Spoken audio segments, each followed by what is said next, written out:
আজকে রান্না করেছি মুরগির গোস্ত।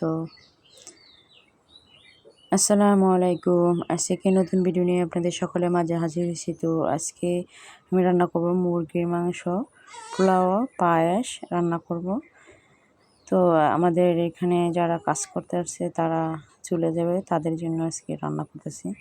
তো এখন আমি হলুদ, লবণ সাথে মুরগিতে মিক্স করে নিয়েছি। তো এখন আমি ভাজা নেব, তার জন্য কড়াইতে তেল দিয়ে দিয়েছি, গরম হয়ে গেছে, এখন আমি দিয়ে দিয়েছি। তো এভাবে করে দিয়ে এখন আমি ভালো করে ভাজা নিব, হালকা ভাজা করব। তো আমি এখন এক পাশ হয়ে গেছে উল্টিয়ে দিয়েছি। তো এভাবে করে আমার এখন এগুলো ভাজা হয়ে গেছে। তো এখন আমি নামিয়ে নিব। তো আবারও সম্পূর্ণ গোছ এভাবে করে ভাজা নিব। তো আবার কড়াইতে দিয়েছি। তো এগুলো আমার এখন প্রায় ভাজা হয়ে গেছে। এখন আমি নামিয়ে নিয়েছি। তো এখন আমি পেঁয়াজগুলো দিয়ে দিচ্ছি। মানে এখন পেঁয়াজ প্রায় ভাজা হয়ে গেছে। তো সাথে আমি আদা রসুন বাটা দিয়ে দিয়েছি। তো এখন ভাজা হয়েছে, তো আমি সামান্য একটু পানি দিয়ে দিয়েছি। এখন আমি সব ধরনের ময় মশলা দিয়ে দিয়েছি। তো এভাবে আমি এখন কষিয়ে নিব। তো এখন আমার প্রায় কষানো হয়ে গেছে। তো আমি তরকারিতে আলু দিব, তার জন্য এখন প্রথমে আমি আলুগুলো কষিয়ে নিব। তো এখন আমি দিয়ে হালকা একটু সামান্য একটু লবণও দিয়ে দিয়েছি, দিয়ে ভালো করে নেড়ে চেড়ে এভাবে কষিয়ে নিয়েছি। তো এভাবে এখন এগুলো কষানো হয়ে গেছে। তো সাথে আমি মুরগির গোশগুলোও দিয়ে দিয়েছি, দারচিনি, এলাচ, তেজপাতাও দিয়ে দিয়েছি।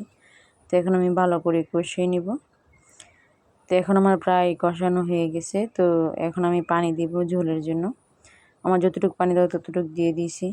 তো এখন আমার প্রায় তরকারি বলক এসে পড়ছে। তো এভাবে করে এখন আমি রান্না করে নিব। তো এখন আমার প্রায় হাফ হয়ে আসছে। তো সাথে আমি সামান্য একটু জিরা দিয়ে দিব, দিয়ে আবার ভালো করে রান্না করে নিব। তো এখন আমার প্রায় রান্না হয়ে গেছে মুরগির গোশত। তো এখন আমি নামিয়ে নিব। তো এখন আমি রান্না করব পায়েস। তার জন্য প্রথমে আমি পোলার চাউলগুলো সিদ্ধ করে নিব সামান্য পানি দিয়ে। তো এখন আমার প্রায় হাফ হয়ে আসছে। তো আর কিছুক্ষণে সিদ্ধ হলে তারপরে আমি সাথে দুধগুলো দিয়ে দিব গরুর। তো এখন আমার প্রায় সিদ্ধ হয়েছে। তো এখন আমি দুধগুলো দিয়ে দিয়েছি গরু পায়েস রান্না করার জন্য। তো এইভাবে করে এখন আমি ভালো করে রান্না করে নেব। তো সাথে আমি কিছু তেজপাতা, দারচিনি, এলাচ দিয়ে দিয়েছি। তো এইভাবে করে এখন আমার প্রায় হাফ হয়ে আসছে রান্না। তো সাথে আমি চিনিগুলো দিয়ে দিয়েছি। তো এইভাবে আবারও কিছুক্ষণ রান্না করে নেব। তো এখন আমার প্রায় রান্না হয়ে গেছে, দেখতে পাচ্ছেন। তো এখন আমি নামিয়ে নিয়েছি। তো এখন আমি রান্না করব পোলাও। তার জন্য পাতিলে আমি তেল, দারচিনি, এলাচ দিয়ে দিয়েছি, সাথে আদা রসুন বাটাও দিয়ে দিয়েছি। তো এগুলো এখন আমি ভালো করে ভাজা নিব। তো এখন আমি পানি দিয়ে দিব, যতটুকু আমার পানি দরকার ততটুকু পানি দিয়ে দিয়েছি। তো এখন আমি সামান্য একটু লবণ দিয়ে দিয়েছি। তো এখন প্রায় বলক এসে পড়ছে, এখন আমি চাউলগুলো দিয়ে দিয়েছি। তো এইভাবে করে এখন আমি রান্না করে নিব। তো এখন প্রায় বলক এসে পড়ছে। তো এখন আমার প্রায় হাফ হয়ে গেছে। তো এখন আমি নামিয়ে নিব, নামিয়ে তারপরে দমে দিয়ে দিব।